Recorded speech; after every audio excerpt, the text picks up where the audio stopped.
Sergeant Emma Carter blinked as she studied the boarding pass in her hand. The seat assignment said, First Class, which couldn't be right.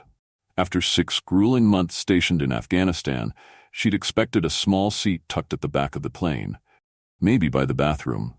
Yet here she was, her fatigue making her doubt her eyes. Emma approached the boarding gate, her uniform drawing a few glances. The flight attendant scanned her ticket and gave a polite nod. Thank you for your service, Sergeant Carter. Your seat is right up front. Emma offered a quiet thank you and proceeded down the jet bridge, her boots heavy on the thin carpet, as memories of the past 6 months replayed in her mind. Endless days under a blistering sun, the adrenaline of sudden combat, and nights where camaraderie with her unit was the only comfort in the unfamiliar terrain. Now, finally heading home, she felt a surge of relief mingling with exhaustion. As Emma settled into her seat, the flight was boarding around her. She took a deep breath, closing her eyes, grateful for a moment of peace.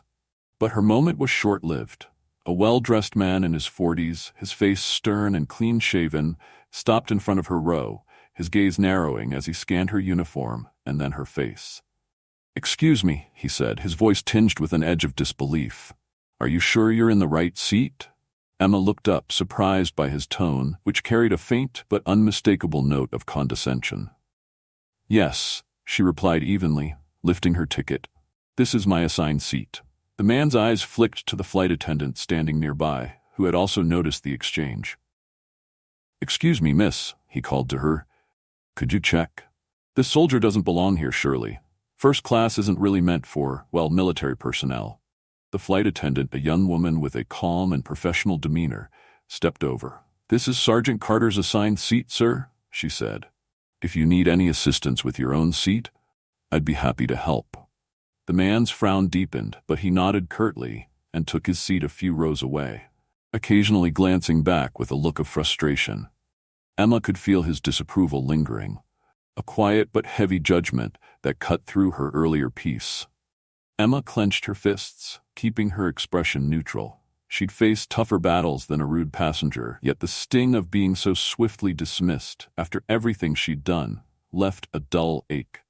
All she wanted was a quiet journey home, a few hours of rest before reuniting with her family. As the plane took off, Emma gazed out the window, her mind returning to the desert she'd just left. She remembered the faces of her unit, some of whom wouldn't be coming home, and the bonds forged in the harshest conditions.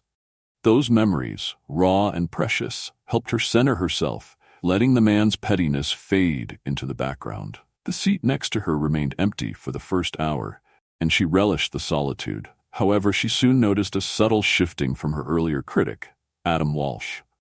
Despite his initial hostility, he seemed restless, occasionally casting glances her way, as if her presence unnerved him. She considered his reactions, wondering if there was more behind his resentment than she first assumed. Just then, turbulence rocked the plane, drawing startled gasps from several passengers. A young mother across the aisle clutched her baby tightly, visibly anxious. Without hesitation, Emma reached over to reassure her, steadying the mother's arm and offering calming words. She'd weathered far worse than a few shaky moments, and her calm helped ease the mother's fears. As Emma returned to her seat, she noticed Adam watching her again, this time with a slight furrow in his brow, as if rethinking his initial impression. She glanced back briefly, then turned to her carry-on, retrieving a notebook. Inspired by the encounter and the journey ahead, she began writing, addressing a letter to Adam. She felt a surprising urge to share her story, to explain what her service meant and why unity mattered, especially in times like these. The hours passed, and Emma's letter took shape, full of her reflections on sacrifice, friendship, and the brotherhood she'd found in the army. A unity that dissolved differences like race, class, or status. She poured her heart into the letter, hoping it might plant a seed of understanding, or at least challenge Adam to reconsider his judgments. As the plane began its descent, Emma carefully folded the letter, her mind made up. When they landed, she would find a moment to pass it to him. She'd spent years fighting on foreign soil, but perhaps the hardest battle lay here, one for understanding, empathy, and bridging the gaps that divided them. Emma leaned back in her seat as the plane began its descent, her heart pounding with anticipation. She could feel the letter in her hand, each word a piece of her life that she was about to reveal to a stranger. Taking a deep breath, she gazed out the window, letting her thoughts drift back to Afghanistan. 6 months ago, her life had been different. She remembered stepping off the plane onto foreign soil, the blazing sun harsh and unyielding. Her unit was her second family, bound not by blood, but by shared fears, laughter, and the ever-present uncertainty of life in a war zone. They came from all walks of life, different races, religions, and backgrounds, yet together they formed an unbreakable bond. As the plane cruised smoothly over the clouds, Emma's mind lingered on moments of camaraderie with her unit. Corporal Ray Harris, a quick-witted Texan with an infectious laugh, had always kept their spirits high, cracking jokes even in the direst situations. Then there was Lieutenant Sophia Reyes, whose fierce loyalty and kindness made her both a friend and a mentor. In Afghanistan, these bonds meant survival, a lifeline she clung to amid the chaos. Emma thought of the nights when her unit would gather in the dim light, talking about their families and hopes for the future. Despite their differences, they found unity in shared dreams and fears. They were soldiers, yes, but more than that, they were human beings fighting for each other. It was this unity, this sense of purpose, that she wanted Adam to understand. With a sigh, Emma returned to her letter. She continued writing, telling Adam about the humanity she saw in those she served alongside. She described nights spent comforting each other in silence after a tough mission, the unspoken bond that held them together even in the darkest times. She wanted Adam to know that in war, race and status faded away. What mattered was trust, loyalty, and the shared commitment to keep each other alive. Lost in her thoughts, Emma didn't notice the turbulence until the plane shook harder, jolting her back to the present. The cabin lights flickered, and a ripple of nervousness spread among the passengers. A child in the row behind her began to cry, his mother struggling to console him. Emma, feeling a rush of empathy, turned and offered the mother a reassuring smile. "It's okay," she whispered gently, "just a bit of turbulence." The mother nodded, visibly relieved by Emma's calm. Emma had faced situations far more dangerous than a rocky plane ride. This was familiar terrain.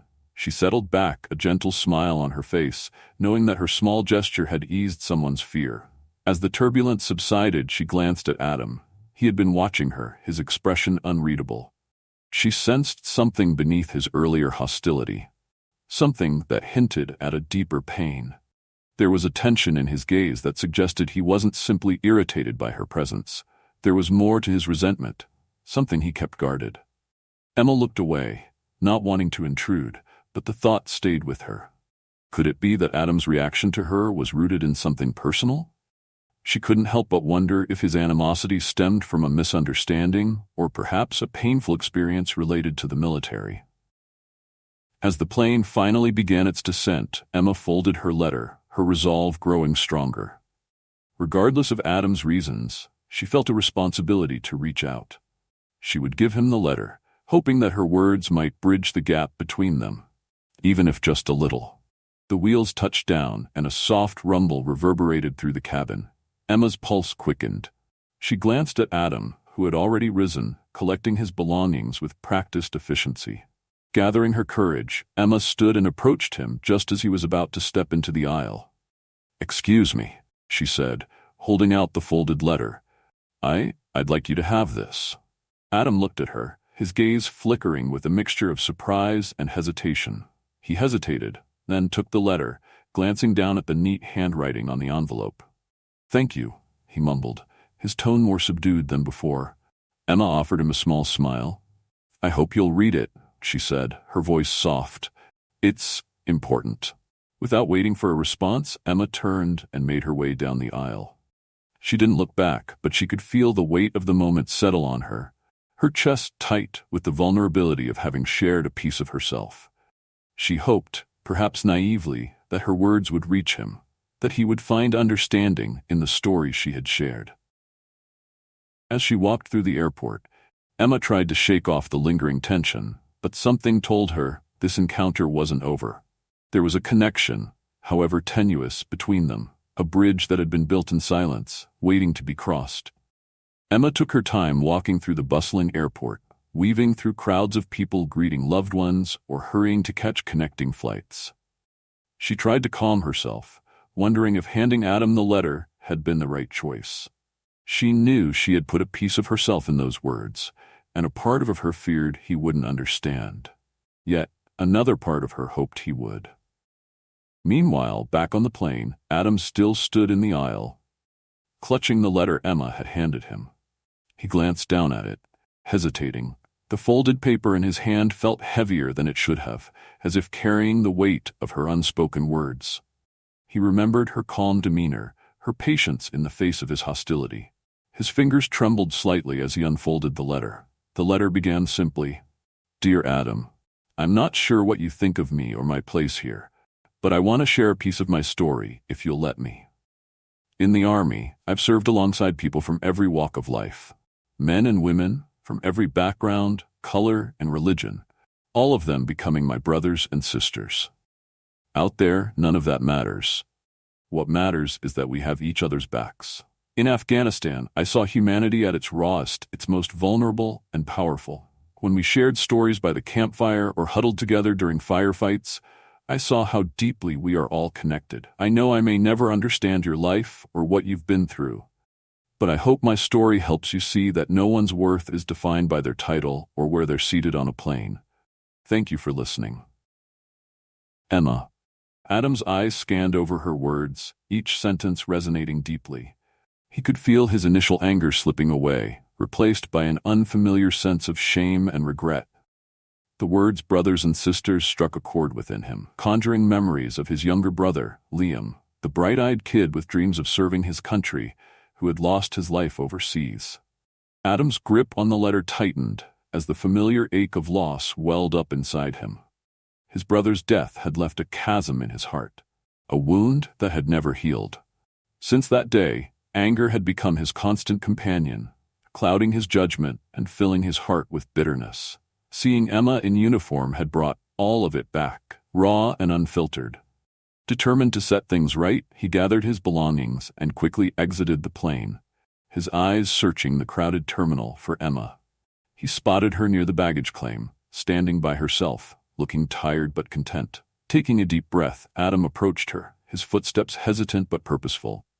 "Emma," he called softly, his voice barely audible over the hum of the airport.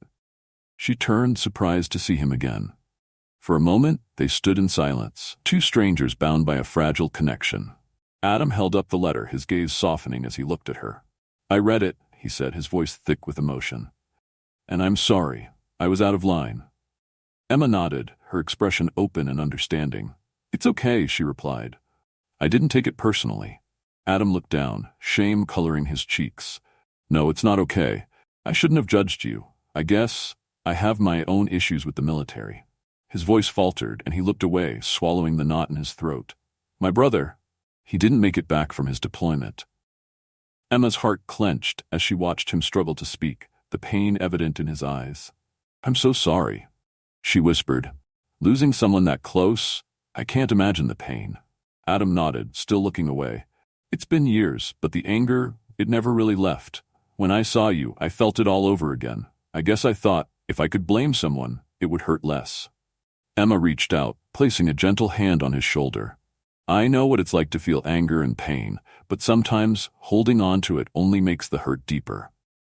Adam took a deep breath, nodding as he absorbed her words. "Thank you for your kindness. You could have reacted differently, but you chose understanding. That means a lot." Emma gave him a small smile, the warmth of her compassion evident. "It's easy to forget how connected we all are. If we just take a moment to listen, sometimes we find a bridge we didn't know was there." For a moment, they both stood in silence, the weight of their shared experiences creating an unspoken bond. Then, Adam glanced at her with a tentative smile. "I run a support group for veterans. It's mostly for those who've struggled to adjust to civilian life after their service. We meet weekly. I think maybe you could join us sometime." Emma's eyes lit up, the offer touching her deeply. "I'd be honored," she said. "If sharing my story can help others, I'd be glad to be a part of it." With a final nod of gratitude, Adam extended his hand, and Emma shook it, sealing a friendship forged through understanding and vulnerability. As they parted ways, Emma felt a newfound sense of purpose, one that reached beyond the battlefield, into the heart of her community. Emma walked toward the airport cafe, feeling a mix of relief and purpose after her exchange with Adam. She hadn't expected to find such a profound connection on a plane ride home, much less to be asked to join a support group. As she ordered her coffee, she sensed someone approaching her. She turned, surprised to see Adam standing there, an uncertain but sincere look in his eyes. "Mind if I join you?" he asked, gesturing to the empty seat across from her. Emma smiled, nodding. "Of course." They sat in comfortable silence for a moment, both absorbing the magnitude of their earlier conversation. Adam broke the silence, his tone softer than before. "You know, I never thought anyone could help me understand my own pain, let alone someone I just met." Emma took a sip of her coffee, her gaze gentle. Sometimes it takes a stranger to bring clarity. When we're so close to our own struggles, it's hard to see past the pain. Adam nodded, his gaze drifting to his coffee as he collected his thoughts. "My brother Liam was just 22 when he deployed. He was so full of hope, wanted to serve, make a difference, and he loved everyone, you know, even the people who didn't understand his choice." He let out a bitter chuckle. "I never really got it. I thought he was naive, that he'd get hurt." Emma nodded, sensing the conflict he felt between pride and regret. "It sounds like he was a kind soul. Sometimes those are the ones who feel called to serve the most." "Yeah," Adam replied, his voice barely a whisper. "When he didn't come back, it felt like all that goodness in him was wasted. I got so angry, I started blaming the military, the people who supported him. I thought they were to blame, that they took him from us." Emma leaned forward, her voice calm and understanding. "Grief does that. It finds targets to make the pain easier to bear. But Liam made a choice, a brave one. It sounds like he did it with all his heart, and that's worth honoring." Adam looked up at her, tears glistening in his eyes. "I know that now. It took me years to get here, and meeting you today helped me see it more clearly. All this anger, it's been holding me back. Maybe it's time I let it go." Emma reached across the table, placing a hand over his. "Healing is a journey. There's no deadline, no perfect moment to let go. But the fact that you're here, that you want to honor him, that's the most beautiful way to keep him alive." They sat in silence, the weight of their conversations settling around them, transforming the airport cafe into a place of healing. After a few moments, Adam's voice grew steadier. "You know, this support group, it started as a way for me to work through my own pain, but I ended up meeting so many veterans struggling to come back to civilian life. Some of them have stories like yours. Sharp, Emma, stories that need to be heard." Emma considered this, her heart swelling with the possibility of finding a purpose in her experiences. "I'd love to meet them, to listen, maybe share what I can. I think that's what I need to do now." A soft smile spread across Adam's face. "You'd be a blessing to them. They could learn a lot from someone like you." As they continued talking, Emma felt a sense of peace she hadn't known in years. This conversation, this moment of understanding with Adam, was a bridge not only to him, but to a new chapter of her life. She'd spent years on the battlefield, fighting for causes she believed in. Now, she felt a different kind of calling, a mission of compassion and healing. Eventually, they both rose, exchanging a final, grateful smile. "I'll see you next week at the group meeting?" Adam asked, his tone hopeful. Emma nodded. "You bet.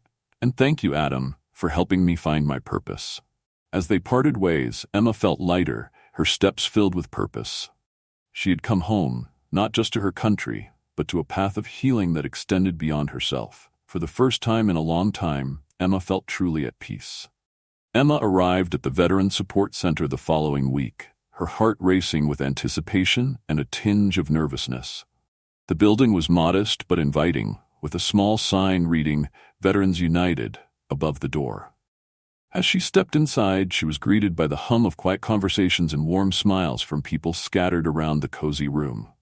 Adam spotted her first and waved her over with a welcoming grin. "Emma, I'm glad you made it," he said, his voice filled with genuine enthusiasm. "Come, let me introduce you to everyone." Emma followed him, feeling a sense of belonging even before she'd met the group. Adam introduced her to Ben, a retired Marine with a gentle demeanor. Sarah, a young woman who had served as a medic and still carried the weight of her experiences in her eyes, and Carlos, a former Air Force pilot with a quick smile but a haunted look that hinted at unspoken struggles. Each of them welcomed Emma warmly, their eyes reflecting the shared understanding that only those who have served could truly feel.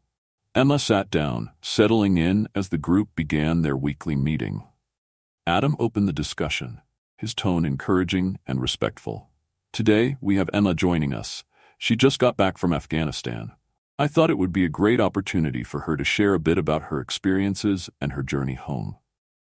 Emma hesitated, glancing around the room. She saw familiar looks, anticipation mixed with empathy and understanding.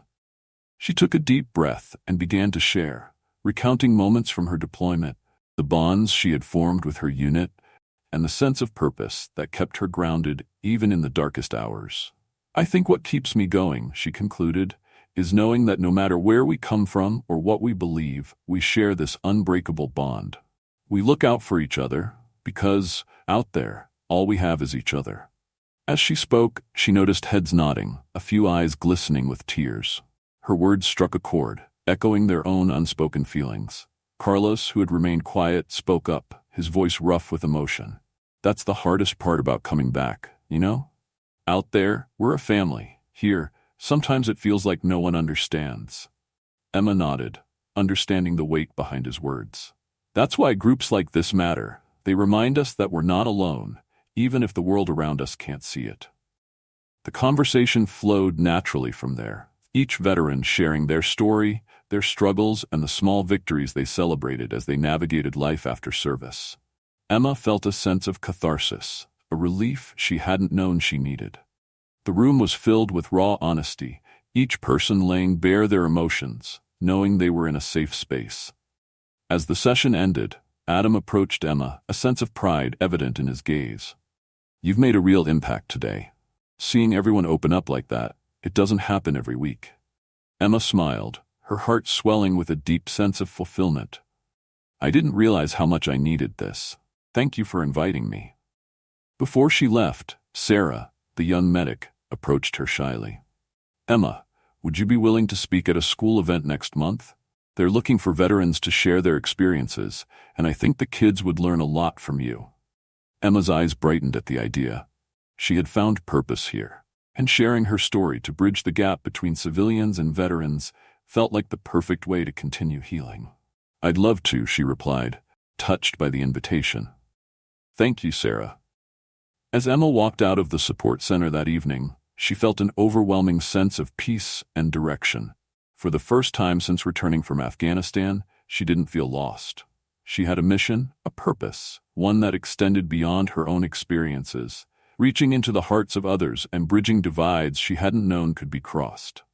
The night air was cool and comforting, and Emma paused to breathe it in, her heart full of gratitude. Her journey wasn't over, but now she had allies, a family, and a mission that grounded her. And with each step she took, she knew she was building something meaningful, honoring the bond she shared with those who had stood beside her, both on the battlefield and in the quiet moments of healing. Over the next few weeks, Emma became a regular at the Veteran Support Group. The group sessions brought her an immense sense of comfort and purpose as she listened to others' experiences, shared her own, and witnessed the power of collective healing. For the first time, she felt the possibility of a life after service, one that could be just as fulfilling as her time in the Army. As the day of the school event approached, Emma prepared to speak to students at a local high school. She wanted them to understand not just the sacrifices made by those who serve, but also the bonds they build and the humanity that exists beyond the uniforms and medals. The auditorium was filled with students, teachers, and some parents, their eyes fixed on Emma as she stepped up to the podium. Taking a deep breath, she scanned the room, feeling a surge of pride and responsibility. She began by recounting a few stories from her deployment, carefully choosing moments that conveyed both the hardship and the camaraderie of military life. I want you to know, she said, her voice steady, that every person who serves comes from a place of love. We may be different in race, religion, or background, but we're united by a single goal: to protect one another and those we love. Out there, on the battlefield, we're all family." Her words resonated deeply. She saw the faces in the crowd soften, and the occasional nods from parents who perhaps had family members in the service. She spoke of her friends, the courage they shared, and the sacrifices they made, not for glory, but for each other. As she continued, Emma noticed a young girl in the front row wiping away a tear. The sight made her heart swell with emotion. This was what she had hoped for: to connect, to touch hearts, to build understanding between civilians and veterans. Her mission was no longer just personal. It was about bridging gaps and fostering empathy. When she finished, the room erupted in applause. Many of the students approached her afterward, asking thoughtful questions about her experiences and expressing gratitude for her service. The young girl from the front row came up last, shyly handing Emma a small card she had written. "Thank you for showing us what it means to be brave," the girl said softly. "I want to be brave like you someday." Emma felt a lump in her throat as she accepted the card. She looked into the girl's eyes, her voice warm. "You already are brave. Just by listening and being here today, you're making a difference." As Emma left the school that day, she felt a profound sense of purpose blossoming within her. The seed planted on that flight with Adam had grown into something larger than she had anticipated. She was no longer simply a soldier or a veteran. She was an advocate, a voice bridging two worlds that often felt worlds apart. Back at the support group that evening, Emma shared her experience at the school. Carlos, who had struggled to adjust to civilian life, listened intently, his expression thoughtful. After she finished, he spoke up, his voice filled with determination. "I think I'd like to try that too," he said. "Maybe speaking to people, showing them what we go through, could help me find some peace." Adam, seated next to Emma, gave Carlos an encouraging smile. "That's exactly what we're here for, my friend, to lift each other up and find new paths." The sense of unity in the room was palpable. They were no longer just individuals navigating their own struggles. They were a family, united by shared experiences and the courage to rebuild. Emma realized that every story, every conversation, and every hand extended in support brought them all closer to healing. As the meeting came to an end, Sarah approached Emma with an idea. "We should organize more talks, at schools, community centers, anywhere that would listen. I think people need to hear what we have to say." Emma's eyes sparkled with enthusiasm. "Yes, I think we can do that. It's time people understand that our stories don't end on the battlefield. They continue right here, in every community." Months passed, and Emma's life transformed in ways she hadn't imagined. She became a familiar face at community events, school gatherings, and veteran support meetings, sharing stories not only of bravery but also of vulnerability, unity, and healing. Her talks resonated with people from all walks of life, each audience finding a part of themselves in her words. Emma also developed close friendships with members of the support group. They became her extended family, their shared experiences forging a bond she knew would last a lifetime. Together, they organized events, hosted workshops, and even started a small outreach program to help veterans struggling with the transition back to civilian life. One evening, after a particularly inspiring talk at a local community center, Emma returned to the Veteran Support Center to unwind. The room was filled with familiar faces: Adam, Sarah, Carlos, and many others who had become her friends and allies. There was an unspoken understanding among them, a sense of belonging that went beyond words. As they sat around sharing laughter and memories, Adam raised his glass in a toast. "To Emma," he said, his voice filled with pride, "for being the light we all needed, and for showing us that our stories still matter." Emma felt her cheeks warm as everyone around her joined in the toast. "Thank you, all of you," she replied, her voice choked with emotion. "I wouldn't be here without each one of you. You've given me purpose, a new family, a reason to keep going." After the meeting, Adam pulled her aside, his expression earnest. "Emma, we've all watched you grow and help so many people, but have you ever thought about doing more? Maybe leading a project of your own?" Emma's eyes widened at the suggestion. She had found so much fulfillment in speaking and connecting, but the thought of creating something more permanent, a dedicated initiative, hadn't crossed her mind. "You think I could?" Adam nodded firmly. "Absolutely. "We believe in you, Emma. You could create something that changes lives, just like you've done with all of us."